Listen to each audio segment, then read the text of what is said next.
Welcome to Healing Echoes, Rebuilding Life After Trauma and Abuse. Today we have with us Jennifer Wynn, owner of the Playgrouns Pro. Behind the heroic persona of the Playgrouns Pro lies an inspiring story of resilience and determination. As a 38-year-old single mom of two boys, Jennifer has overcome personal challenges, including ADHD, to pursue her passions. From attending baking and pastry school to working in various bakeries, her journey has been a testament to her unwavering commitment to success. Hey, Jennifer. Hey guys. Hey, how are you doing, Kaylin? I'm so thankful to have you on, sharing your journey with us. Yes, I'm so blessed to be able to be here. Thank you so much for having me on. Of course. Can you kind of start the conversation just by telling us a little bit more about yourself and your journey? Yeah, so as you had stated before, I'm a single mom. I've been a single mom for 16 years. My oldest 16, and my youngest is 6. And it's been incredible. And as you stated, I have ADHD, so my memory is not the best. So I might have you repeat your questions. That's okay. But yes, yeah. Okay. So how do you balance the responsibilities of being a single parent and running a business, especially considering the unique challenges that comes with having ADHD? Yeah, so I kind of just I have a lot of grace for myself. Mhm. No, because I kind of I was found out that I have ADHD later in life. So a lot of it was thinking it was me when I found it was actual something I couldn't, couldn't control. It was a lot of relief. And so I just kind of worked with what I had. I kind of just, it was outside the box kind of learning, kind of what works for me is what I'll do. It might be a little out of character for some people. It might be a little strange, some things that I do, but I've learned to really work with what works for me, Right. um, and kind of doing it that way. I'm sure it was both a blessing and kind of a challenge getting that diagnosis late. Yeah, it was a lot. It was helpful with with my son being able to really to relate to him a lot and not trying to be as tough on him, knowing he struggles with the same things I used to struggle with. So it was good in that sense. And it really just built my character of, you know, trying to understand people, trying to see things from all types of directions. Mm-hmm. Yeah. Realizing that we all operate a little bit differently. Yeah, and that's okay, because Yeah. everybody does things Yeah, differently. there's no one right way. Absolutely. So, could you share some strategies or tools that have helped you stay organized and focused, both in your personal and your professional life? Yeah, so main thing for me is a calendar. When I started my business, the biggest thing for me is to write everything down. Because before I had a business, I had no reason to keep things in my calendar. I kind of was like a flow all the Hmm. time. I'm very at the last minute kind of a thing. But with having a business, you have appointments to keep, you have places to be on time. So for me, keeping a calendar in multiple places on the front of my phone, I put my calendar where you can actually see what's happening right there as soon as I open my phone, so I can see what I have to do for the day. Hmm. Um, Other things would be finding accountability people, people like my mom or my dad, somebody that I'm close to or feel comfortable with, inviting them to some of these things on the calendar just in case, I might forget. Being vulnerable. Luckily, I had people like that I could be vulnerable with, but having other people knowing what you struggle with and also knowing what is important to you so that they can also help you, accomplish those goals that you want to do. I know for me, just knowing that everything's on my shoulders, it helped because Yeah. I can't mess it up. I Yeah. have a lot of writing on there. So, just that pressure. And the calendar system, alarms, a visual, if you're a visual person like I am. Mhm. It's hard also with ADHD because a lot of stuff that I like, sticky notes, they Mhm. become background noise. Yeah. And they melt into the background, so I don't see them. So just trying to work around that has been tough. Mhm. It is a thing, so don't feel like it's not. Mhm. But just continuing to strive, to want to be better is what's helped me too. That's awesome. Yeah, the calendar, especially having it right at the beginning of your phone, kind of so you can see in the Mhm. beginning of the day what you have to do. Um, And another thing that I found was really helpful, are these apps that actually text you, and it's not just a notification. You'll get an actual text from yourself that you can plan from now to text me, let's say next week, text me at 2 o'clock. So I'll forget that I mhm. signed myself up to send myself a text, but I will look at my phone when I get a text. Right. I might ignore it if I get a notification. I might ignore it, but looking at, hearing that I got a text, I'm gonna look at my phone. So those are good apps too. So like I think they're called SMS reminders. Oh, I didn't even know that was a thing. That's really nifty. Oh yeah. Yeah, yeah, that's really cool. I might have to look into that for my fiance. Yeah, He has absolutely. ADHD, so that might Hmm. be helpful. But It really yeah, is. I Yeah. always just had like a work calendar. I never really used my planner for anything personal until having more children and taking on more business wise. And now I think I have like three that I merge everything on. So, Yeah, that's really good, especially when you merge your significant other's calendar with yours as well. That mhm, way you guys can be synced, and that way, they could be your accountability partner, and maybe you forgot something and they can remind you. yeah. So it's very, man, technology's been like amazing, but it could be Yeah. horrible, but It for the can be most part it's horrible, amazing. yeah, but it can Yeah. also be an aid, especially when it comes to like ADHD or even autism. Um, Yes. but Yes. speaking of calendars, that's a perfect segue. Managing time effectively is crucial, especially for business owners. So, what Hmm. time management like techniques have you found most beneficial in your daily routine? I think brain dumping and prioritizing ahead of time has Hmm. been a godsend. I still struggle with that, but when it comes down to it, if I really just like, okay, I fell off, let's do this again. Start to get in that routine again. Right. I think that, yeah, so just brain dumping, prioritizing, and I was told by Rebecca, my ADHD lady, PJB, she told me about, you have a three main tasks that you need to, take on for the day. Hmm. Always start with three main tasks and then, focus on those and then do the other things. Yeah. Um, yes. And then also having a ongoing task list Hmm. is good as well, but that's not managing time. So sorry. It's okay. I don't mind at all. So they have these, it's not something I personally use, but I like to share information that I have. Hmm. So something else that might work for you is these time clocks that they have like on the clock face, they have a section like 15 minutes of red, and you Hmm. can visually see that time go away. So if you're a visual person, that would be a good thing to use. Oh yeah, Um, that's nice. That way it's not just a timer set. You can visually see it, like the mhm, time slipping away. And then yeah. I was gonna ask for those who might not know, what is brain dumping? Can you explain that a little bit? Oh, yes, absolutely. So brain dumping exactly is what it sounds like. So you're going to just like get a piece of paper and you write down every single little thing that you could possibly think of that you need to get done, whether it be for your business, personal, or miscellaneous. You just dump everything down.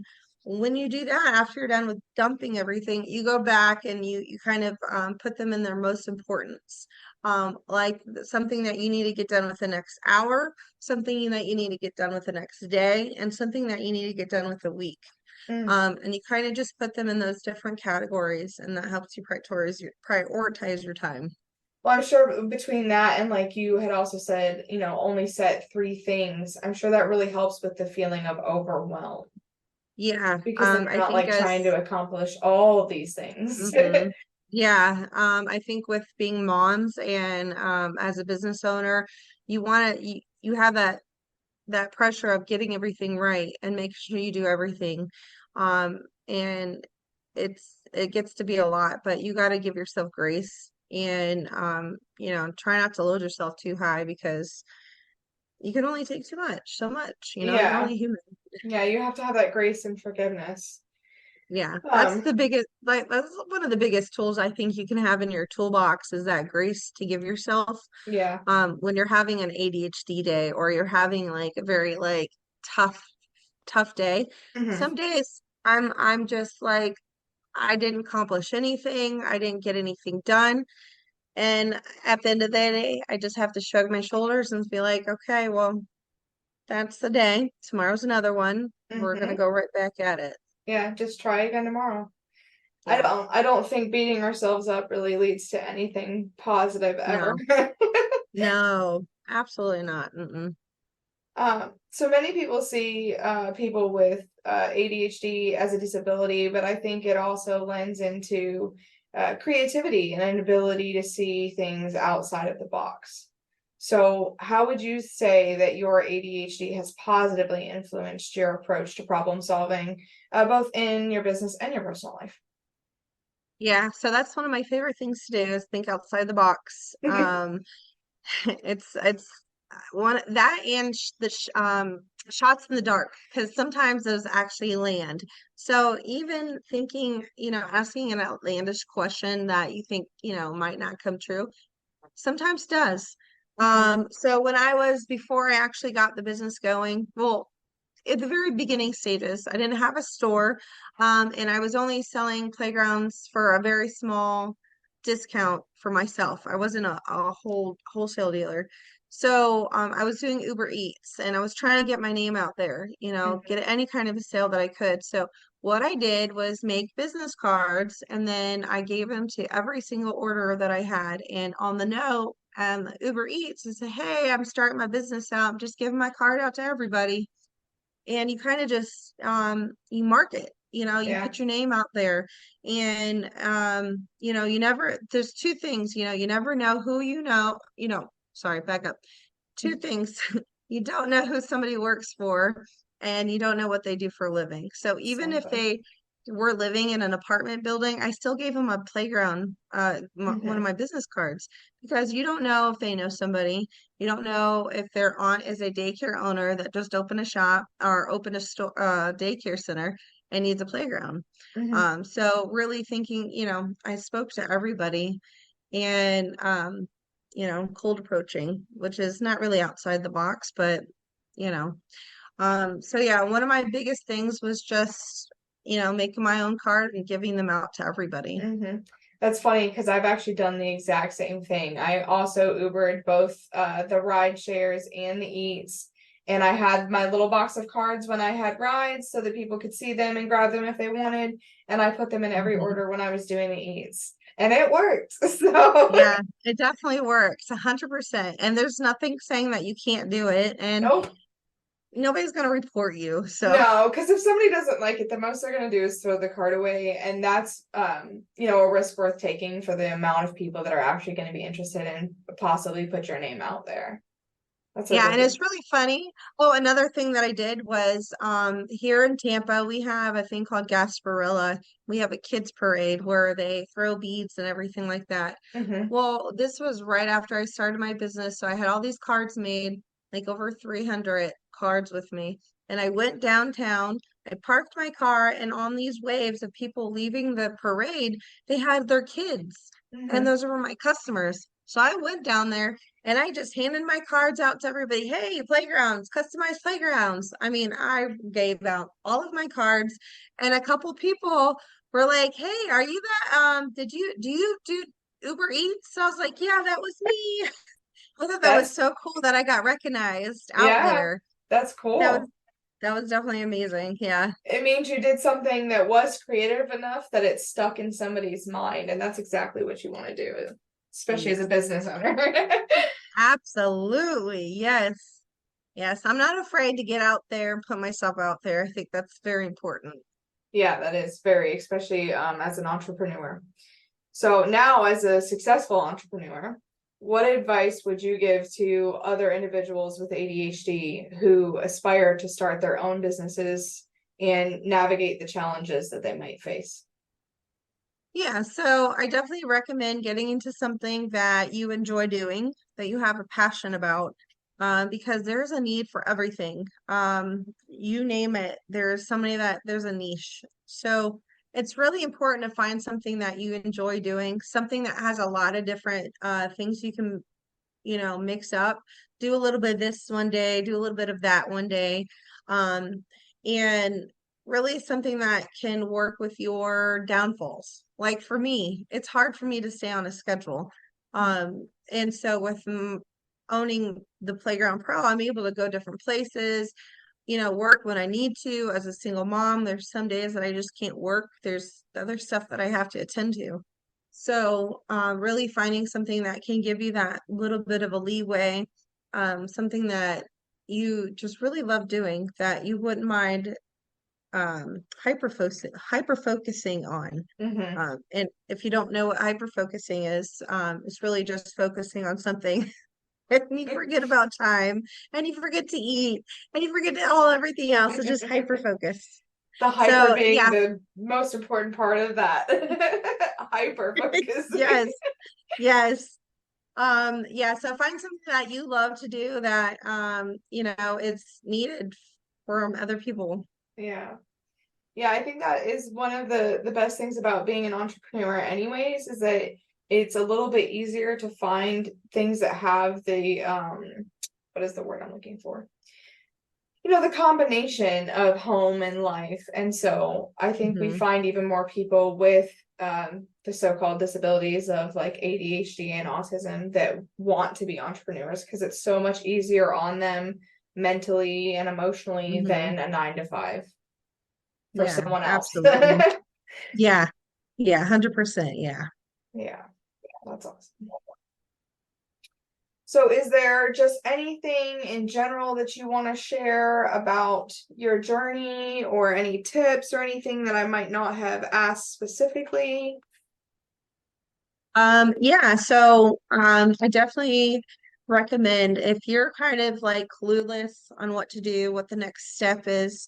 Every city has an entrepreneur, I believe every city does, but look into it, Google it, an entrepreneurial help center from the county. They have people that will help you sit down and go through being registered as a minority owned business, a women owned business. And so when you don't know what to do, the best thing to do is go somewhere like that and be like, I just need help. I don't know what I'm doing. Just be very vulnerable and people will attach to that. Mhm. They'll respect that. I know there's been plenty of times where I really didn't know what to do. So I just said, hey, what do I do? And I got my answers. Mhm. So sometimes it's really helpful to be really just blunt about your Yeah, situation, and just ask, what do I like? What are the actual steps? 'Cause I don't know. And it's yeah. okay to sound like you don't know what you're doing because a lot of us don't. Exactly. Yeah, I think that's really important. It is hard for people to be vulnerable, but I think it really does pay off because when you are vulnerable, people appreciate that, they respect it, and then you get the help that you want. Because sometimes we just don't know what we're doing or we don't know what to do next. So yeah, that's Right. very I myself didn't even know about the entrepreneur like help county or citywide until I met you. And so I was like, oh, I need to know that. So I'm Yeah. really glad you shared that. That's very important. Yeah, for me, I literally didn't know what to do. I've always worked hourly paying jobs, so I kind of just dove into networking. That's another huge, huge thing is networking because you'll find people of all whatever, all places in their business, Mm-hmm. and that will give you the best help. Me and you have were met in the St. Pete Boss Babes group. Mm-hmm. And everybody is there wanting to help each other. So don't do this alone. Do not. Yeah. I'm telling you, don't do this alone. Get people around you that have the same mindset as you, and want to see you succeed because life is hard and going through it alone is not where it's at, you Yeah, not know? at all. That networking and that sense of community is very important, especially when you have the added of ADHD, for sure. That's Yeah, putting a lot of weight on absolutely. your shoulders. Yes, yes. And Sandy Bean, she's another member. She has a lot of like really awesome tips and tricks Hmm. on what to do while you're trying to work. So I'm Oh just yeah. really reaching out to people asking, tips and tricks would Yeah, be great too. that's awesome. Yeah, Sandy actually founded that group and she has ADHD. I spoke with her the other day. And a couple of her children do as well. So it's Yeah. definitely doable as moms and as people that have the disabilities. Yeah. Another thing I would say is just do it. Don't be perfect. My one of my hindrances is I have the perfect ADHD problem. Not perfect, but I have to have everything has to be perfect to be able to do it. Like you have to be in the right setting, you have to have this and you have to have that. And just if you were just start it, just do Yeah. it.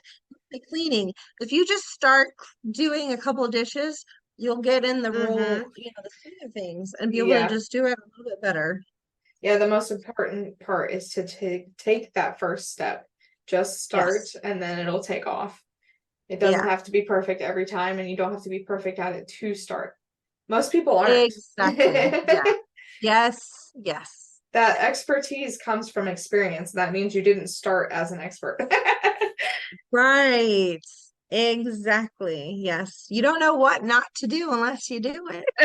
And then you're like, oh, learned that. Don't do that Lesson again. learned. Yes. Absolutely. Yeah. That's awesome. Well, I appreciate you so much. Thank you for coming on and talking to us today. Yes, well, thank you so much for having me. I hope something I said is it's going to be helpful for somebody and don't give up. Just keep going. You're never, stuck in life. You're going through life. So there's a light at the end of the tunnel. I love. Thank you so much for joining us today on Healing Echoes. We hope you, our listeners, found today's episode as enlightening and thought provoking as we did. As always, if you enjoyed today's episode, please consider subscribing, leaving a review, or sharing it with someone who might benefit from these discussions. We'll be back with more engaging conversations and insightful content soon, so stay tuned. Until next time, take care and remember that your journey matters.